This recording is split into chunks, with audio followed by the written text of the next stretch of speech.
तो तुम्हें जानना है कि बेस्ट सुपरमैन कौन है, डेविड कॉरेनस्टेड या फिर अपना ओजी हेनरी कैविल। सीधी बात बोलूं तो मुझे पर्सनली इन दोनों की कंपैरिजन करने में कोई मजा नहीं आ रहा, क्योंकि ये वीडियो सिर्फ मेरे लिए नहीं तुम जैसे लोगों के लिए है जो हर रील हर कमेंट सेक्शन जहां भी देखो वहां लड़ते रहते हो। एक तरफ है हेनरी कैविल, वो बंदा जिसका लुक देख के लगता था जैसे क्रिप्टॉन ने अपना बेस्ट पीस अर्थ पे भेज दिया हो। उसके सूट का डिजाइन से लेकर उसके आंखों के ग्लेयर तक एकदम गॉड लेवल ऑरा। और दूसरी तरफ है डेविड कॉरेनस्टेड, नए जमाने का चमकता हुआ Superman, classic look, comic book वाला चार्म और जेम्स गन की होप वाली यूनिवर्स का पोस्टर बॉय। तो अब सवाल ये है कौन है असली सुपरमैन और कौन है सिर्फ एक रिबोटेड वर्जन जिसको नॉस्टैल्जिया के नाम पे हाइप मिल रही है। आज की इस वीडियो में हम देखेंगे लुक से लेके लेगेसी तक, मतलब सब कुछ कंपेयर होगा। तो वीडियो को स्किप मत करना वरना तुम भी वही गलती करोगे जो वार्नर ब्रदर्स ने की थी हेनरी कैविल को निकाल के। सबसे पहले बात करते हैं दोनों कैरेक्टर्स के लुक की। हेनरी कैविल जब 2013 की मैन ऑफ स्टील में आया था तो सब लोग शॉक में थे। Strong jaw line, God like body और वो इंटेंस पियर्सिंग लुक, एकदम ग्रीक गॉड वाली वाइब। उसका सूट थोड़ा डार्कर और ग्रिटी था जो परफेक्टली मैच करता था जैक स्नाइडर के सीरियस और रियलिस्टिक विजन से। ये वर्जन उन लोगों को काफी पसंद आया था जो एक मैच्योर कॉम्प्लेक्स सुपरमैन चाहते थे जिसमें पावर्स के साथ इमोशनल डेप्थ भी हो। दूसरी तरफ है डेविड कॉरेनस्टेड जो 2025 में क्लासिक और ब्राइट सुपरमैन लेकर आ रहे हैं। ब्लू सूट, रेड ट्रंक्स और एक सॉफ्ट होपफुल फेस के साथ जो असली सुपरमैन के डिट्टो कॉमिक एक्यूरेट लगता है। ये उन फैंस के लिए बना है जो नॉस्टैल्जिया और ट्रेडिशनल कॉमिक बुक वाली वाइब्स को एंजॉय करते हैं। यहाँ पे एक मजेदार बात ये है कि जैक स्नाइडर ने कैविल के साथ एक रियलिस्टिक, ग्रिटी और इमोशनल सुपरमैन बनाया था जो मॉडर्न ऑडियंस के लिए रिलेटेबल हो, जबकि जेम्स गन का डीसी यूनिवर्स और कॉरेनस्टेड का सुपरमैन उन क्लासिक, होपफुल और कॉमिक एक्यूरेट वाइब्स को वापस लेकर आ रहा है। एंड अपना एमसीयू भी यही अप्रोच को फॉलो कर रहा है जहाँ हीरोज का लुक और फील और भी ज्यादा कॉमिक्स के करीब होती दिख रही है, जैसे टॉम हॉलैंड का स्पाइडरमैन या डॉक्टर स्ट्रेंज। और यहाँ बात डीसी वालों को सिर्फ फैंस का दिल जीतने की नहीं है बल्कि उनको उनके कंपेटिटर से भी आगे निकलना है। तो ओवरऑल देखा जाए तो दोनों वर्जन अपनी जगह पावरफुल है, बस उनका स्टाइल और टोन अलग है। अगर सिर्फ लुक्स और कॉमिक एक्यूरेसी की बात करें तो डेविड कॉरेनस्टेड थोड़ा ज्यादा ट्रेडिशनल सुपरमैन लगता है, मगर हेनरी कैविल ने भी अपनी अलग से लेगेसी छोड़ा है। जिसके बाद अगर हम इन दोनों को एक्टिंग वाइज देखें तो दोनों में बहुत बड़ा डिफरेंस है। हेनरी कैविल का सुपरमैन सीरियस था, थॉटफुल था और थोड़ा ब्रूडिंग। उसकी जर्नी एक एलियन आउटसाइडर से लेके ह्यूमैनिटी के सेवियर बनने तक गई। हेनरी ने सुपरमैन को एक ट्रेजिक हीरो बनाया जिसमें पावर्स तो है लेकिन पीस नहीं। डेविड कॉरेनस्टेड का एक्टिंग स्टाइल हमने अभी पूरी तरह से नहीं देखा, लेकिन ट्रेलर से ये क्लियर है कि वो होपफुल, चार्मिंग और आइडियलिस्टिक सुपरमैन को प्ले कर रहा है। जेम्स गन ने खुद बोला है कि ये सुपरमैन एक ऑप्टिमिस्टिक वर्ल्ड व्यू रखता है जो डीसी यूनिवर्स के नए डायरेक्शन को सेट करेगा। यानी अगर तुम्हें डार्क और इंटेंस सुपरमैन पसंद है तो कैविल इज योर मैन, मगर तुम चाहते हो क्लासिक स्माइलिंग सुपरमैन हो तो कॉरेनस्टेड तुम्हारे लिए परफेक्ट है। जिसके बाद हम इनकी पर्सनैलिटी की बात करें तो हेनरी का क्लार्क केंट थोड़ा शाय और सीरियस था लेकिन कभी ऑकवर्ड नहीं लगता था। उसमें एक ऐसी शांति और कॉन्फिडेंस थी जो उसके सुपरमैन को लोगों के लिए थोड़ा मिस्टीरियस बनाती थी। कॉरेनस्टेड का क्लार्क केंट ट्रेलर से लगता है कि ज्यादा ह्यूमन और रिलेटेबल होगा, थोड़ा शाय, थोड़ा नर्डी। एंड जब वो सुपरमैन बनेगा तब एकदम अलग होपफुल कॉन्ट्रास्ट दिखेगा। ये स्टाइल मुझे क्रिस्टोफर रीव्स की क्लासिक सुपरमैन की याद दिलाता है जिसमें इनोसेंस और अपनापन दोनों था। लेकिन अब ये तुम लोग होंगे जिनको डिसाइड करना होगा क्या तुम गॉड अमंग ह्यूमन वाला सुपरमैन चाहते हो या एक man with God like powers among the humans चाहते हो। कमेंट करके जरूर बताना। जिसके बाद मैं बात करना चाहूंगा इनके डायरेक्टर्स की। सुपरमैन सिर्फ एक एक्टर का खेल नहीं होता, उसके पीछे जो डायरेक्टर होता है उसका विजन भी इक्वली इंपॉर्टेंट होता है, क्योंकि डायरेक्टर ही डिसाइड करता है कि कैरेक्टर का टोन क्या होगा, उसकी जर्नी कैसी दिखेगी और ऑडियंस के सामने वो कैसे प्रेजेंट होगा। हेनरी कैविल को जब जैक स्नाइडर लीड कर रहे थे तो उनका अप्रोच बिल्कुल मैथोलॉजिकल और लार्जर देन लाइफ था। Man of steel, Batman versus Superman और जैक स्नाइडर जस्टिस लीग का टोन काफी डार्क और सीरियस था। ये सुपरमैन एक डिवाइन एलियन फिगर जैसा था जिसके इमोशंस भी हमें पावरफुल पर काफी कॉम्प्लेक्स और इंटेंस दिखे। इस अप्रोच में एकदम एपिक सागा फील आता है जो ऑडियंस को एक deep thought provoking super hero story देता है। अब बात करते हैं डेविड कॉरेनस्टेड के सुपरमैन की जिसको जेम्स गन लीड कर रहे हैं। जेम्स गन की फिल्म मेकिंग स्टाइल थोड़ी डिफरेंट है। उनकी मूवीज में हमें इमोशनल डेप्थ के साथ साथ ह्यूमर और होप का भी अच्छा बैलेंस देखने को मिलता है। जैसे गार्डियंस ऑफ द गैलेक्सी में हमने देखा था कि एक्शन के बीच में कॉमेडी और हार्टफेल्ट मोमेंट कितने नेचुरल तरीके से आए थे, और दी सुसाइड स्क्वाड में भी गन ने इमोशंस और फन को परफेक्ट मिक्स किया था। इसलिए मुझे लगता है कि जेम्स गन का सुपरमैन ज्यादा रिलेटेबल और ऑडियंस फ्रेंडली होगा जो हर एज के ग्रुप को अपील करेगा। वो एक ऐसा हीरो होगा जिसके साथ लोग इजीली कनेक्ट कर सके, थोड़ा हल्का फुल्का पर फिर भी स्ट्रॉन्ग और इंस्पायरिंग। ये सुपरमैन नॉस्टैल्जिया के साथ साथ नए जमाने का भी एक परफेक्ट ब्लेंड होगा। तो डायरेक्शन का फर्क बहुत बड़ा है। एक तरफ है जैक स्नाइडर का डार्क, एपिक और फिलोसॉफिकल सुपरमैन और दूसरी तरफ है जेम्स गन का इमोशनल, फन और होपफुल वाला सुपरमैन। इस सेक्शन में ये समझना जरूरी है कि एक एक्टर कितना भी टैलेंटेड क्यों ना हो, अगर डायरेक्टर का विजन और टोन क्लियर ना हो तो एक्टर उस इम्पैक्ट को क्रिएट नहीं कर पाता जो ऑडियंस एक्सपेक्ट करती है। और इन दोनों सुपरमैन के पीछे अलग अलग विजन है जिससे उनके फिल्म का टोन, स्टाइल और फील पूरी तरह से डिफरेंट हो जाती की है। अब बात करते हैं इनके फैन बेस की। हेनरी कैविल का फैन बेस अब भी जिंदा है। जब उसका रिटर्न ब्लैक एडम के पोस्ट क्रेडिट सीन में हुआ था, इंटरनेट लिटरली एक्सप्लोड हो गया था। लोगों ने ट्विटर पे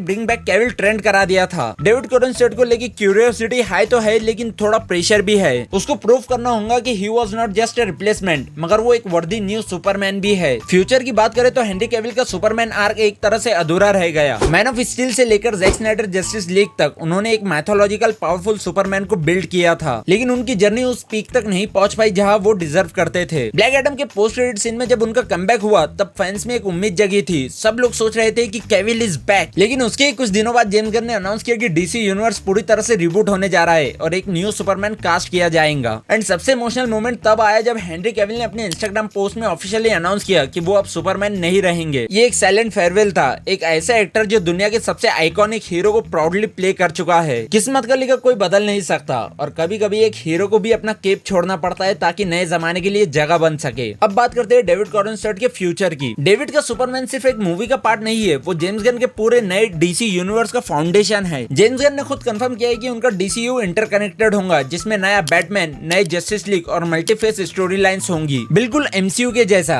और इन सब की शुरुआत हो रही है सुपरमैन से। अगर डेविड कॉर्नसेट का सुपरमैन फैंस को पसंद आता है तो वो एक या दो नहीं बल्कि पूरे डिकेड तक सुपरमैन बन सकते हैं। उनके लिए आगे चल के मल्टीपल क्रॉसओवर्स, विलन आर्क्स और जस्टिस लीग के मेजर इवेंट्स का रास्ता खुला है। इसका मतलब है कि डेविड के पास एक गोल्डन अपॉर्चुनिटी है, not just to wear the cape but to define an entire generation of Superman fans. James Gunn का ऑप्टिमिस्टिक टोन के साथ डेविड का सुपरमैन एक होपफुल, रिलेटेबल और लॉन्ग लास्टिंग आइकॉन बनने की पोटेंशियल रखता है।